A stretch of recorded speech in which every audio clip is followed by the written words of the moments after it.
All right, I'm gonna demonstrate a couple power snatches for you first.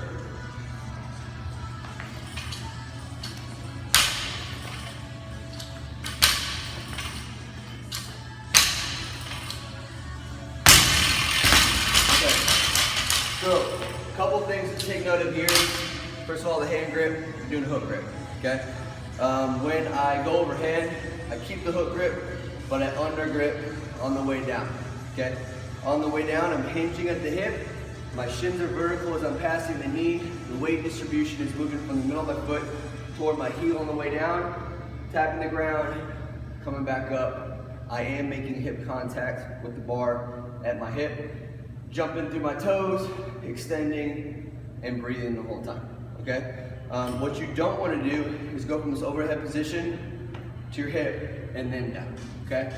That's not saving any energy, it's just wasting time. So instead of coming here and then down, I'm grazing. So as soon as it starts to pass my hip, I'm getting into that extreme hip hinge so I can load up that posterior chain and get right into the next rep, okay? You do want a distinct half second or so of full body lockout overhead. And during that time is when I like to breathe, okay? You need to figure out how the breathing works best for you in this movement. You are having to keep some sort of intra-abdominal pressure in order to keep your midline at either a neutral or slightly extended position. So you will have to learn to kind of breathe through a braced midline a bit. Trying to breathe through your nose will definitely help that, okay? So let's go ahead and get a side angle here, and then I'm going to demonstrate the same things. About a half second lockout overhead, under gripping on the way down, and an extreme hip hinge to get my body out of the way on the way down. 3, 2, 1.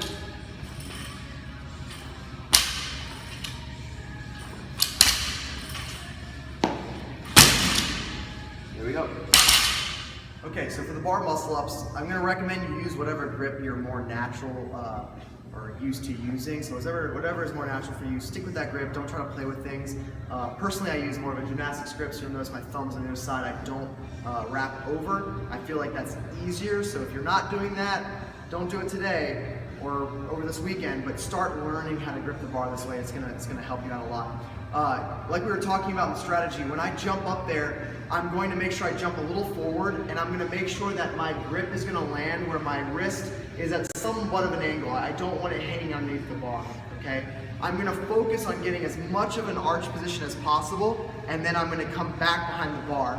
You're going to notice that a really good bar muscle up from the side, you should see my arm almost straight here, because I'm going to be pulling in and then turning the elbows over as fast as possible. Do not think about doing a vertical pull-up and then trying to turn your elbows over, okay? You really want to think about getting behind the bar, just like you do in the ring, and with the ring muscle up, right? You get behind the rings and pull through. Same exact thing. So I'm going to jump towards the bar, I'm going to get you an arch, come over without losing my grip, okay? And you'll notice I try to hit at about my rib cage so I can rest for a second and then pop up, okay? Now, at this position, I'm going to work on relaxing my grip slightly so that I can come into that same grip position I had before. Don't keep your hands in this position because you'll rip. So as I come away from the bar, I'm changing my grip angle just a little bit.